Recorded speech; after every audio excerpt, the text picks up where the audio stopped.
Hey, good morning, YouTube. Here, it's a little rainy here in Halifax, as you can see. And I've got my phone on a gimbal that has tracking. So it's tracking me. What do you think of that? That's pretty cool, eh? It's tracking me. It's like having a camera operator around here. But it allows you to see my little office, my little escape pod here that I enjoy while Riza is taking care of business downstairs. And I uploaded a YouTube short this morning, had two topics in it. One was what a joy it is. This is so simple, but when Riza or someone is here, the joy is that I can just step out the door, for instance, to walk Penny, and I'm completely on my own. I can walk at my own normal pace rather than that slow shuffling gait. And I can listen to music, and just to have that freedom to walk out the door, the independence is, I mean, 3 or 4 years ago, I would have not understood how important this was. It wouldn't have registered. And, for people who aren't caregivers, you don't quite get it either. And it's another reason to live life to the fullest. Every minute is precious. So, because you never know what tomorrow will bring, as you can see in our situation. So to be able to walk out of the door with Penny for a walk is just, wow, what a feeling. The second one was that every morning Heather wakes up wet. There's no delicate way to put this. And other people going through this, they know what I'm talking about. Your person wakes up, they haven't been able to get up in the night. Heather's always been she was always somebody to get up in the night and go to the bathroom. And now, through loss of mobility, and I think the loss of that signal from the brain to go to the toilet, I think that signal is not working the same. She doesn't, and I also have a bed rail on the side of the bed, so she doesn't even try to get up anymore. She doesn't get up, and as a result, her incontinence products are wet in the morning, the bed's wet. So I think, we are both going to bed at 9:30 every night. I get more than enough sleep. So I think what I'm going to do is set my Apple Watch alarm for 2 or 3 in the morning, maybe 2 in the morning, and get her up out of bed.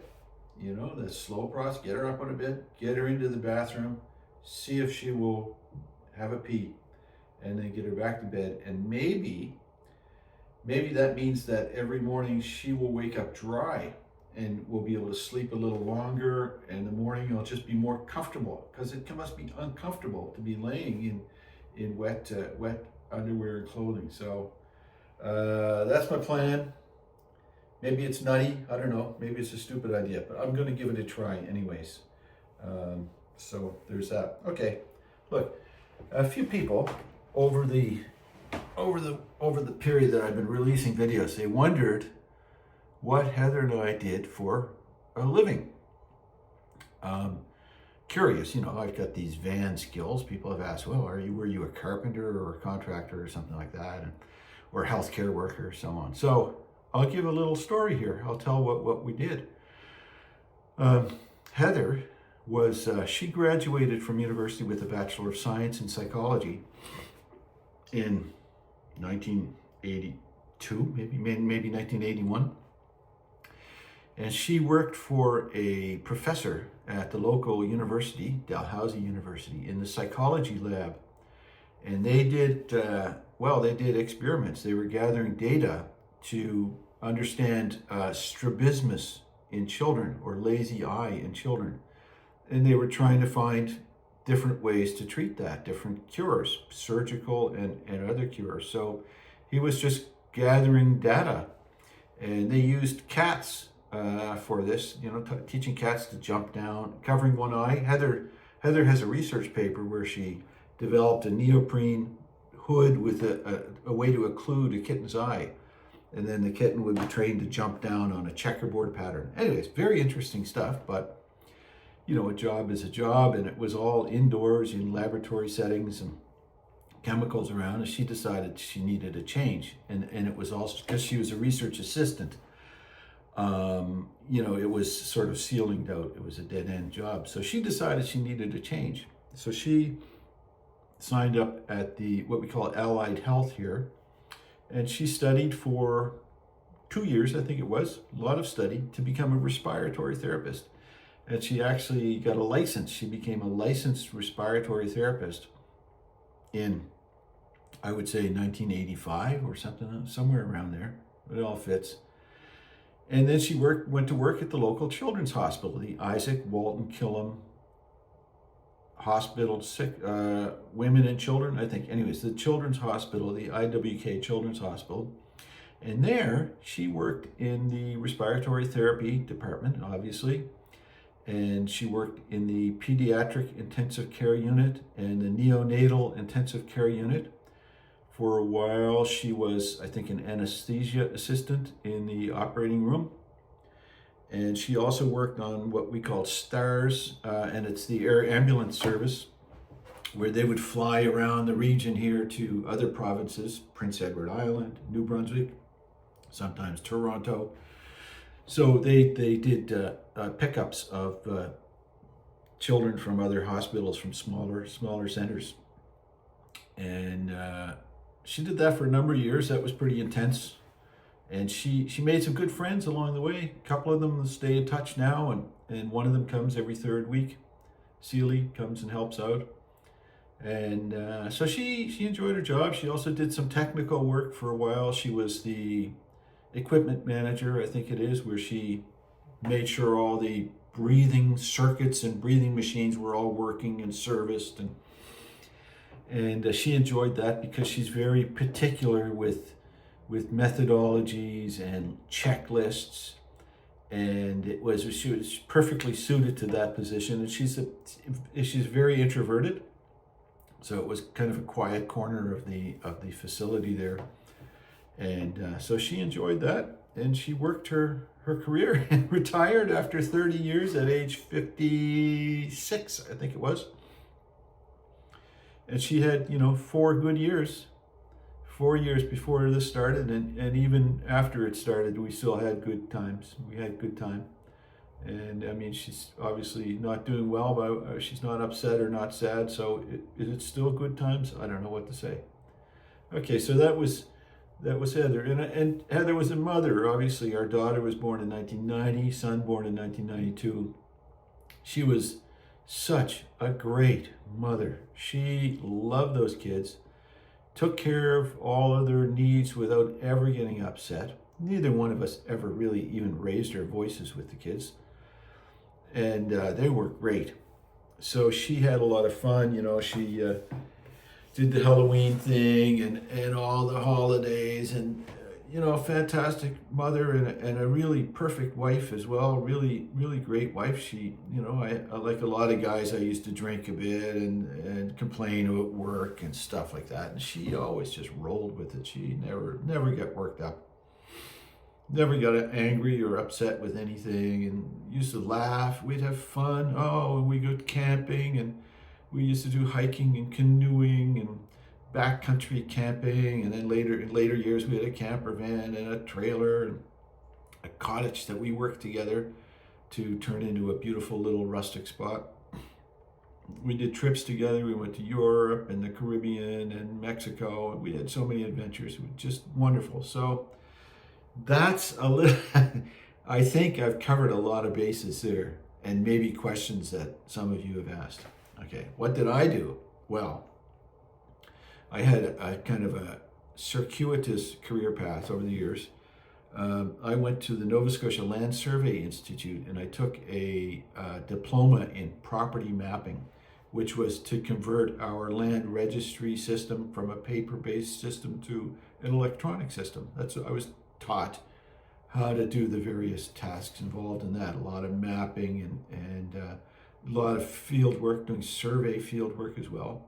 And then I worked for a land surveyor for a while here, local land surveyor, in the office doing calculations and drafting, making plans.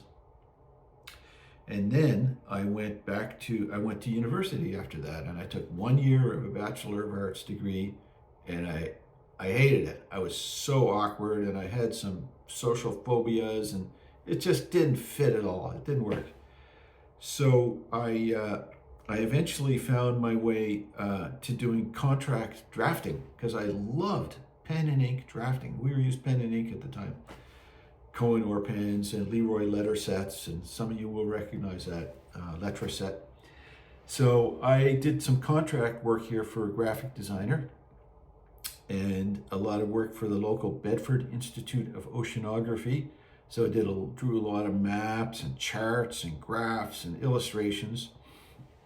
And I did a not typesetting, but a paste up, I guess, for publication, printing out text and cutting it and pasting it with actual knives and glue, and using PMT camera and the early Macs. I loved graphics work, absolutely loved it. My mother was a career artist, a lot of artists in my family, so I come by it naturally. And but I always had in the back of my mind, my dad said, well, you should really, the ideal position is a civil servant position. We didn't talk much about this, but that was the message I got. So I always had my fly in the water. I was always fishing for government position, looking at the postings. And eventually one came up with the federal government, with the Public Works Department in the land survey section. I applied for it, and after a while, after about a year of staying in touch with the manager, I was given a job there, a term job. And 30 years later, I retired as a senior real estate advisor. And over those years, I took a lot of courses in real property law and environmental matters and real property appraisal and all of the stuff that you would think about in relation to real property, government property. And I bought and I sold parcels of land for wharves and harbors and RCM, this is Royal Canadian Mounted Police, police detachments, office buildings downtown, like I think a 6-story office building, and on and on, involved in the sale of old decommissioned military bases. And I loved it. It was fascinating work, especially going to the little remote fishing communities where, to get the attention of local people, you just pull up in your rental car and then spread a survey plan out on the hood of the car in near the harbor, near the wharf, and you're guaranteed to have some people saunter over and go, yep, I know about this, and I know that guy, and here's what happened here. And I loved that stuff. It was great. We disposed of lighthouses too, another big project. And I was acting manager for a while, managing a staff of 20-odd people. I loved that part too. Obviously, every job has downsides, and this one, the downsides were the business aspects, which I was never very good at. The financials, I just didn't have an interest in it. But I loved the people component and the work. So that's what happened. I retired from that. Developed a lot of skills with home improvement over the years. Fixing things. We were always scrimping and saving and trying to save a dollar here and there by doing things on our own. And that's where I developed a lot of my skills, just being handy. So, and here we are, we had 4 wonderful years with no issues, no incidents. The plan was that we were going to go to, hope to have our 60th birthday. The two of us were going to be on a beach in Thailand somewhere. Never happened. So I don't know if I'll ever get to Thailand, maybe. And we had tickets booked to Costa Rica for April 2021. Well, you know what happened in 2021. The whole world shut down, so that didn't happen either. And, I've done, we went to Montreal early on when after Heather's diagnosis, I went to talk to my son. I wanted to talk to him face to face and say, look, here's what's happening and here's what the future is likely to hold. So, and I did one other trip to Montreal, as you know, about a month ago. My heart wasn't really in it. It was good to get away, and here we are, living the dream. Living the dream with a monster. This monster in the house, living in the house with us. What can I say? So, anyways, this is a bit of a departure because in the caregiving world, there's no big changes here at home. All of the systems are working and they're supporting Heather and myself. and things are at a sort of a plateau or a steady state. And so I'm just loving this. I'm just rolling with it. And that explains the sort of going to be quieter. The video production is going to ramp down a little bit for a while, because I'm just going to make the most of what's going on here, get caught up on some projects and so on. So I hope this little story, I hope this story was interesting to you. Oh yeah, I hope it was good. So remember, folks, you're not alone. YANA, stay strong, and have a great rest of your week. And for my friends in the US, we're sitting here on tenterhooks, biting our fingernails, wondering what's going to happen with your election. So trust me, we Canadians are also paying pretty strict attention, pretty close attention to what's going on. And no matter what happens, I hope that peace prevails and calm heads prevail. And, after today is over, your country can get on with things and move forward. So, bye.